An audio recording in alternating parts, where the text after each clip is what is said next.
There he is. He's out here on a very cold morning, and it looks like we got some snow coming, which should make for good video. It's Dan the Man on the hunt on a frigid November morning, and we got the burn barrel going. What you looking for, Danny? What are you looking for in there, Danny? You smell anything, Danny?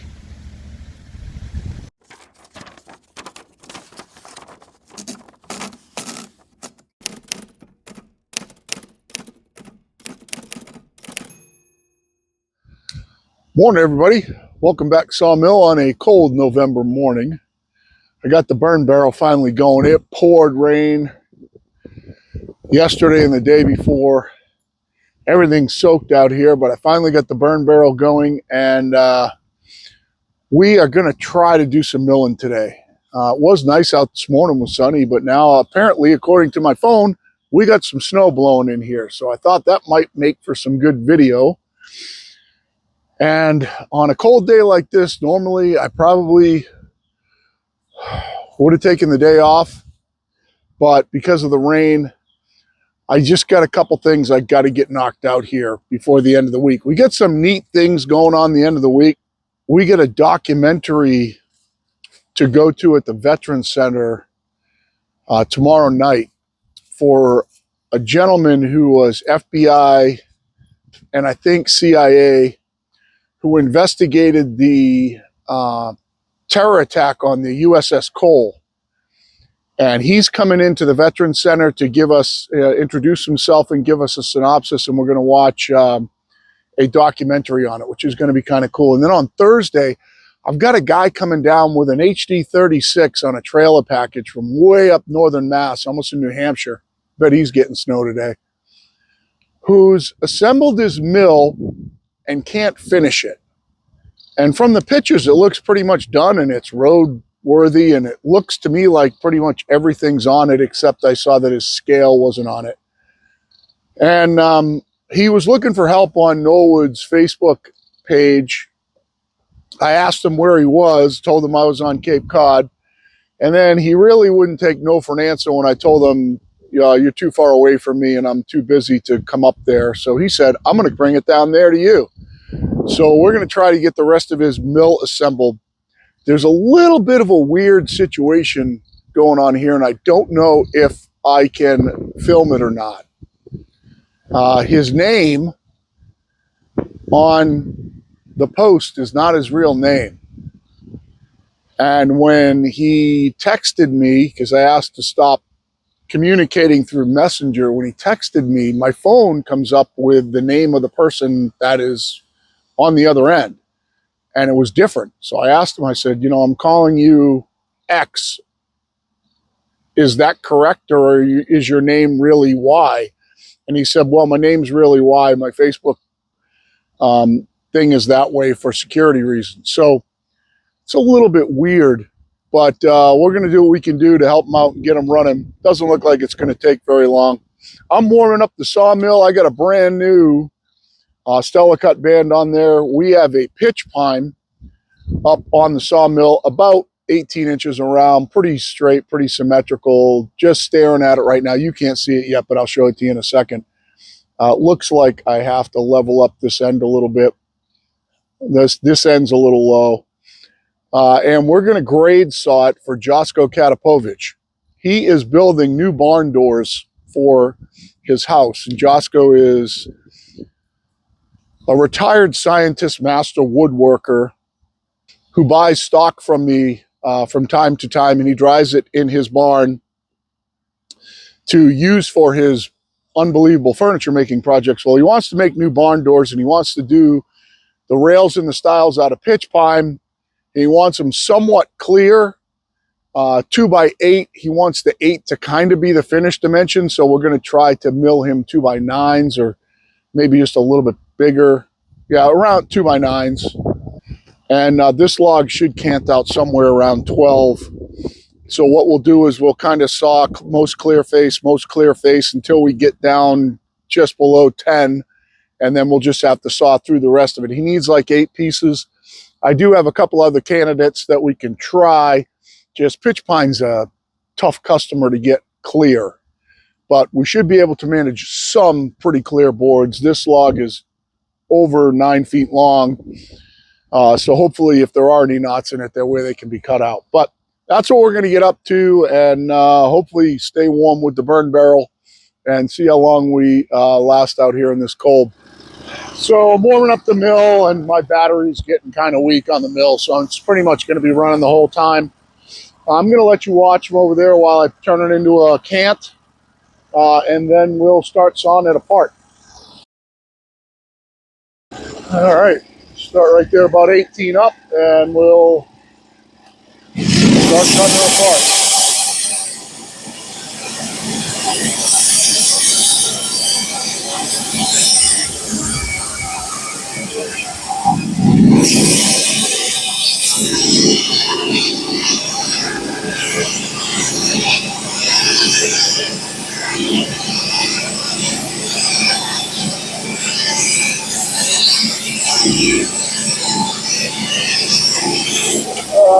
Dummy cut there.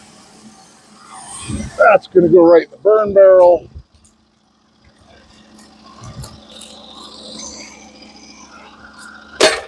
Dummy cut there. We'll come down an inch. And then we'll spin it.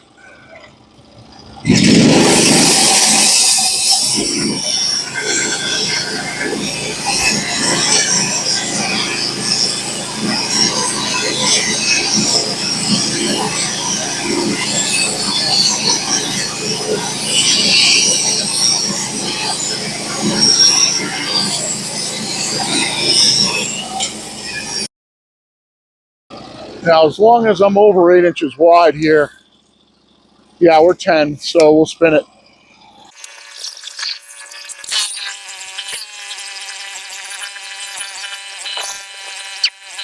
All right, let's take top off this side.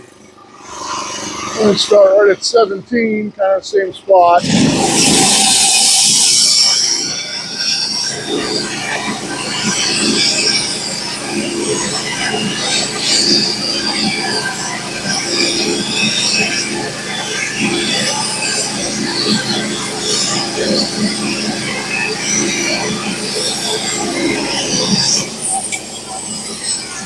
Good opening face that time. We're going to go ahead and spin it again. Just take a quick measurement, just make sure I'm over 10 or over 9. If it's not over 9, now this it doesn't make any sense to spin it. It's 11, 10. Yep. So we'll go ahead and spin it. This particular customer does not care if there is bark or wane on him. He would be happy if I just slabbed through it, because he's going to break it all down himself anyway.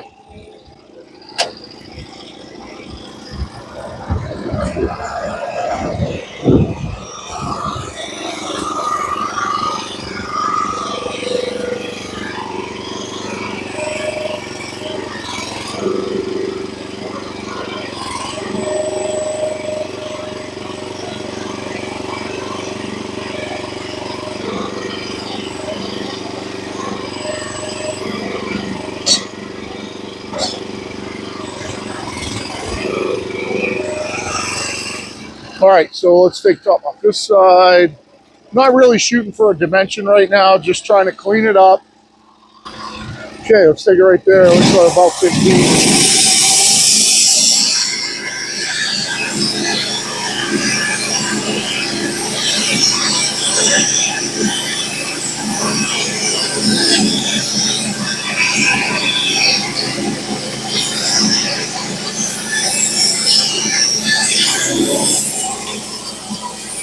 This side's definitely going to need a flitch. All right, we're at 15. We're going to come back, take a flitch at 14.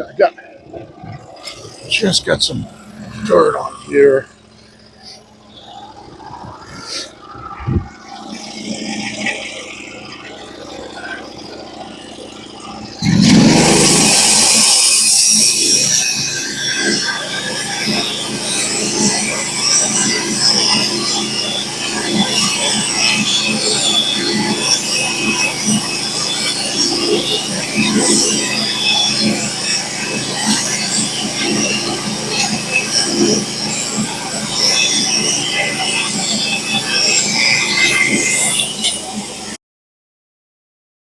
So this does have knots in this side.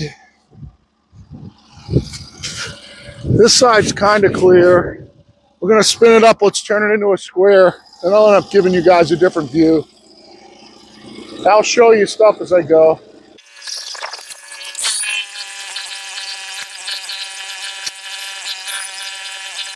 When I start working to where we're going to be grade sawing it, wherever my stops are,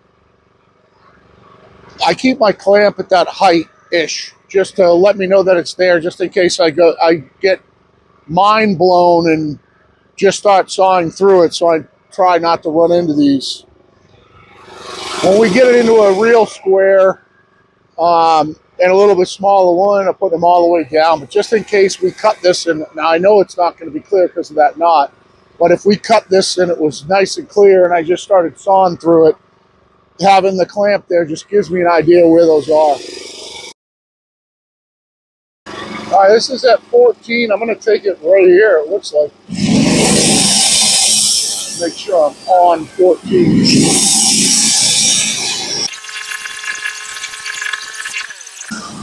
Now, if this is wide enough, which it looks a little narrow right here, so it's going to need one flitch here, unfortunately. If that was wide enough and this was pretty clear, I'd probably go and take another board off it right now. It's not the greatest face. This other face on this side's way better, so I think what we're going to do is we're just going to spin it and cut this other face right now. This face is pretty clear. I don't think it's the greatest board in the world, but it's pretty clear. This face has got a knot here, a couple of little pitch pockets in it. We might have our best chance of getting clear going right down from this side, but we'll see. It's going to get small quick at 2-inch pieces. So right now we're like 14 in this dimension. I'm not sure how wide we are. We're 14 by 14, so we've got a 14-inch cant. So we can't afford to take a few 2-inch pieces off it and still have a pretty good size.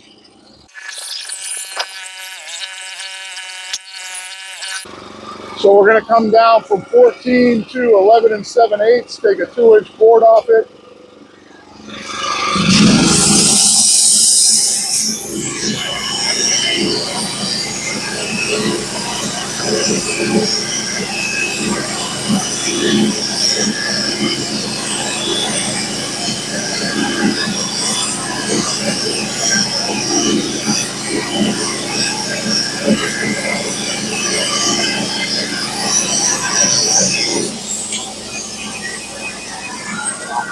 These are going to have to be stacked and stickered later. Oh, it's wicked clear on the next one too. So we're going to take another one off. I'll show it to you so you know what I'm talking about. So this is really what we're looking for right here. This is wicked clear. So we're going to go ahead and drop down to, I think it's 12 3/4, and take another 2-inch board right off this right now. And we're way over width, but he's going to break them down anyway. All right, so we were at 11 7/8, so we're coming down to 9 3/4, and that's going to kind of pigeonhole us into, we're either going to have to continue sawing on this face, but that will wipe out. We know we're not going to saw this side, I don't believe. But that's going to wipe out us sawing in a different direction. This side's really clear.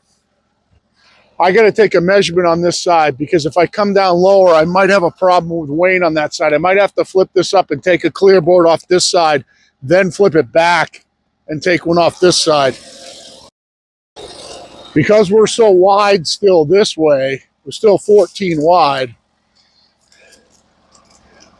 This face is pretty clear. Yeah, I'm only 9 inches to my wane. There are 2 knots in this face, which is clear for the most part. One of them is going to get cut out. This face has got that big knot right there. That's just no good. So we're going to flip this up, and we're going to take at least 1, maybe even 2 off this side. Then we'll flip it back and cut from this side again. We need 8 boards. We're gonna get, let's see, 1, at least 2, 3, probably 4, maybe 5. We get all 8 out of this, but it's all a question of how clear they're gonna be. So let's flip it up.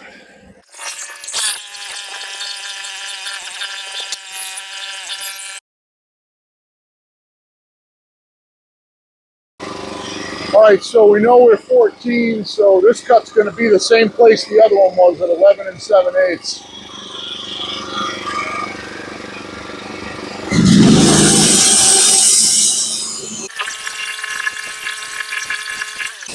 Now we're kind of hoping right now,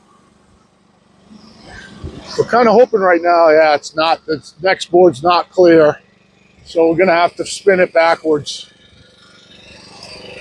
This one's pretty clear, that one's got a bunch of juvenile knots in the middle. So we're going to spin it back, drop to 9 3/4, and I think we're going to have to saw the rest of it on that face.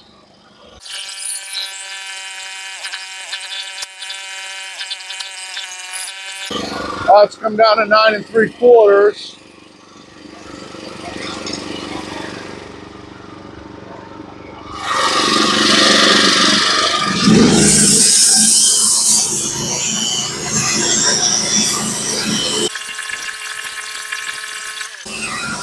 Right now, I still do have options.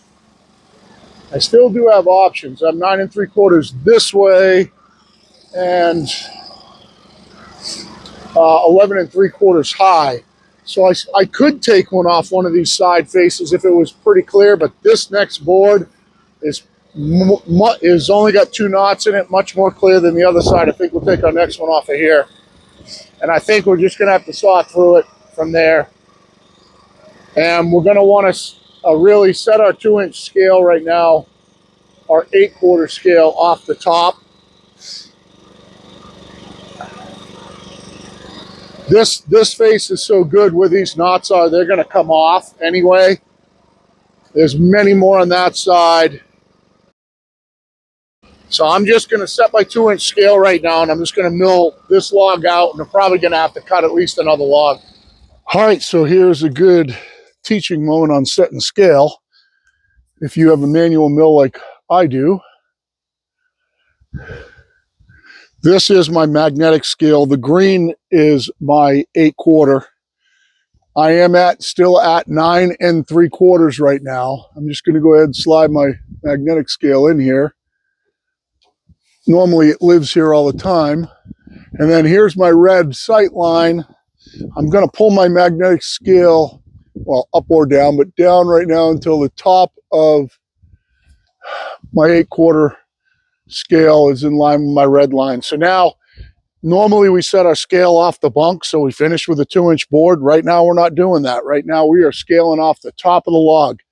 So every drop is going to be a full 8/4 board. Now it wouldn't matter if it was a little bit thicker or something like that, because like I said, Josko breaks all this stuff down, resaws them, planes them, the whole 9 yards. However, this is a good teaching moment in how to set scale. A lot of people ask me about that. So we are setting scale off the top of the log right now instead of off the bunks.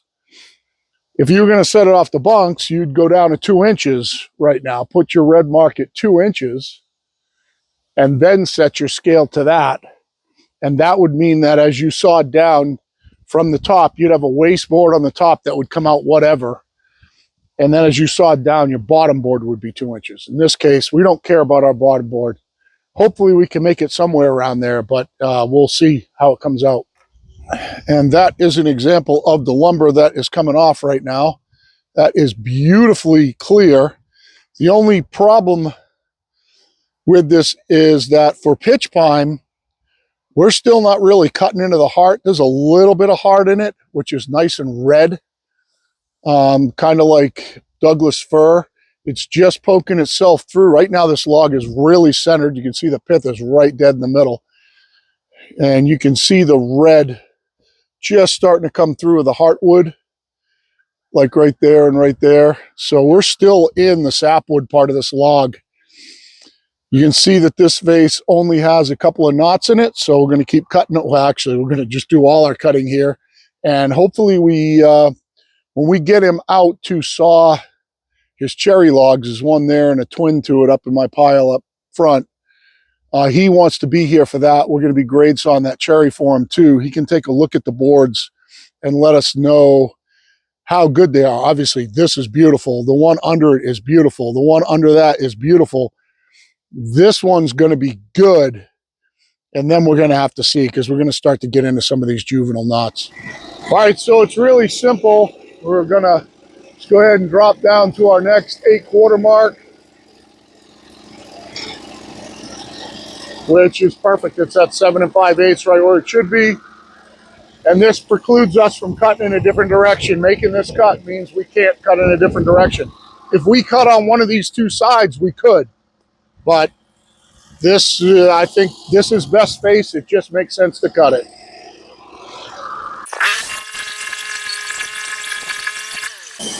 Hopefully the one underneath it's not that bad. Which doesn't really matter at this point, because we hooked our wagon to this horse. So this vase does have a bunch of knots in it, but there's nothing we can do about that. We just got to saw it out. So we're going to go back. We're going to drop down to the next line, saw this thing out, and we'll see what Josko thinks when he sees him.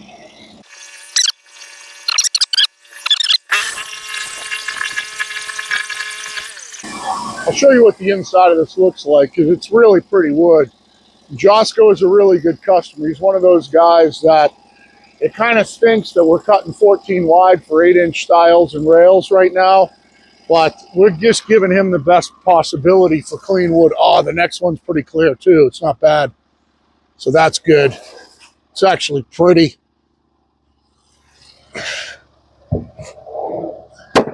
I'd almost more prefer that these were 16 wide on our drops. So our bottom board is we're gonna get 2 more out of this, and our bottom board's gonna end up being like 1.25 inches, which was a bad one anyway. It had all that weight on it. I think that's actually gonna work out perfect. Let me clean this off and show it to you.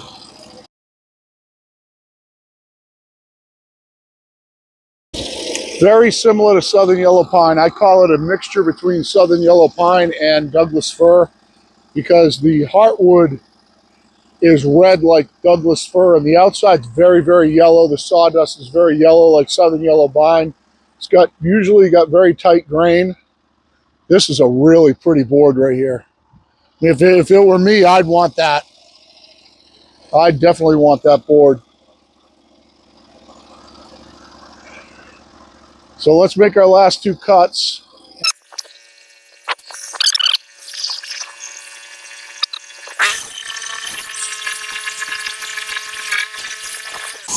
Wow, that didn't like something inside that. I don't know what that was, but we just got a, oh, big knot, big sideways knot. So we got a big old bump in it right there. I'm gonna have to saw, I'm gonna do things a little different here. This bump's okay because it's gonna plane off. That's a pretty good dip right there. I'd have to saw that board thicker to make sure that he can end up with 2 inches. There's a lot of knots in this. This might not be any good for him. That stinks. This face is beautiful. From the standpoint of it being pretty, not from the standpoint of it being clear. Wow. That is funky. So how do I want to do this?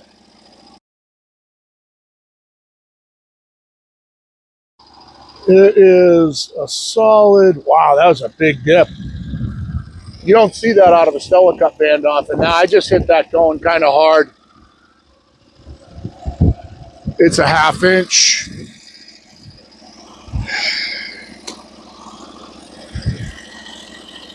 Half inch gets me to 3. I think it just makes more sense to just cut it right at 2. Hopefully there are fewer knots in the far side. I know that one big knot's in the far side. I'm just gonna have to slow down when I get to that so I don't do that again.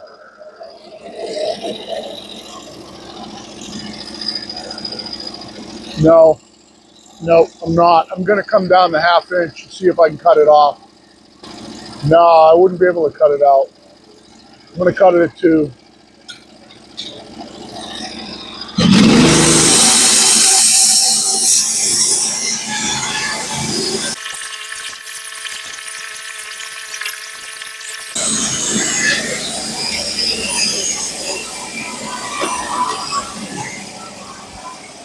That kind of stinks. It did dip there again too.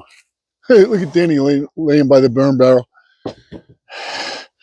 It did dip there again too. It ended up just below 2 inches. That was kind of dumb. But there's a lot of knots in that board. I mean, I don't think there's any way around me having to cut another log, so I'm gonna have to go on the pitch pine hunt. I know I had another log picked out that I thought I could get some 8-foot clear stuff out of. So I'm gonna have to go on a hunt and see if I can find one to be able to finish this order off. But it's a good start to it. 1, 2, 3, 4, 5, 6. We were gonna get so close too. We were gonna get so close. Well, is what it is. You know, I want to give them the best boards I can. I don't have a problem with running and with cutting 2 logs 20 minutes a piece to give him the best boards, and I'll let him pick through and see the ones that he wants to pick through. So let's look at Danny. It's funny how he found a place to lay over there. Hopefully he didn't lay on any hot coals that fell out. And we'll do an outro. You know, I guess in hindsight, it probably would have made a little bit more sense to like cut that at 2.5 or something like that, or try to take the skim cut. Man, that really, I'll tell you guys, you don't see a Stella Cut band do that very often, especially a new one. But that was just a real weird situation. Actually, that's one of those situations that when you see people getting wavy cuts and they're talking about it and they're cutting spruce or something like that, sometimes there's almost nothing you can do about it, really. I mean, you know, other than going super, super slow so that the band is cutting everything so slow that it doesn't have a chance to do this. But I mean, I've cut tens of thousands of board feet with Stella Cut bands, and you don't see one do that. That was really, really rare. Very, very weird situation with a big, huge knot coming in sideways and coming out of real soft, straight grained wood into something insane. I was pushing on it a little bit fast, snowing out, and you know, that's what you get. So I am going to go in with Danny, get a little bit of lunch. I'm going to load up my burn barrel first, come back out, get these cleaned up. We're going to have to go on a search and see if we can find the other pitch pine log that I thought was going to work. Getting pretty low on pitch pine right now, or at least stuff that I could possibly get some clear stuff out of, and stuff that's not. I've got pitch pine logs that are 20 feet long, but I'm not going to cut one of those up for this. And also the 20 footers, you'd be tight on the 8x8. So that's all I got for you. I hope it helps somebody out if you don't know how to set your scale or wonder what grade sawing looks like or any of those things. Or if you just like to watch me and Danny, then here we are, we're back, because seems like I haven't made a video in about a week, even though it's only been a few days. We've got 3 oak logs to cut for Mike Trotto. We're going to want to do that with a fairly decent band. This band should go miles. It should last me really all the cutting that I have. I also have a spruce that we have to cut that's out back, that we have to cut a 2-inch chunk out of the middle. That's full width, one straight side, one natural edge side. That's going to be about 18 wide on the small end and maybe 20, 24 on the big end for a shelf in a very high-end boutique kind of place. We have to cut that in the next couple of days too. But I got Mike Trotto waiting, and I wanted to get Josko's log cut with a brand new band before we got to Mike Trotto's logs. And we'll just go at it. So me and Danny are going to go in and have a bowl of soup and load up the burn barrel, put a little bit of wood in the wood stove maybe. It's going to be really, really cold over the next few days, so I want to kind of save what I have in the house to burn when I really need to. I don't really need to burn when I'm not in the house. We always appreciate the watch, guys. Make sure you like, share, subscribe, hit the thumbs up, hit the thumbs down. It all kind of works out the same. Leave us a comment, please. Leaving the comments helps the algorithm suggest our channel. If you're new to the channel, hit that little notifications bell so you know when videos come out from me and Danny. And if you want to buy something from Norwood, go into the description below and you'll see my Norwood affiliate link. You can copy and paste that to your browser to take you right to Norwood's sell site, and somehow tells Norwood that you watched our video. So we always appreciate that too. For now, for Danny and myself, Pirate Solutions out.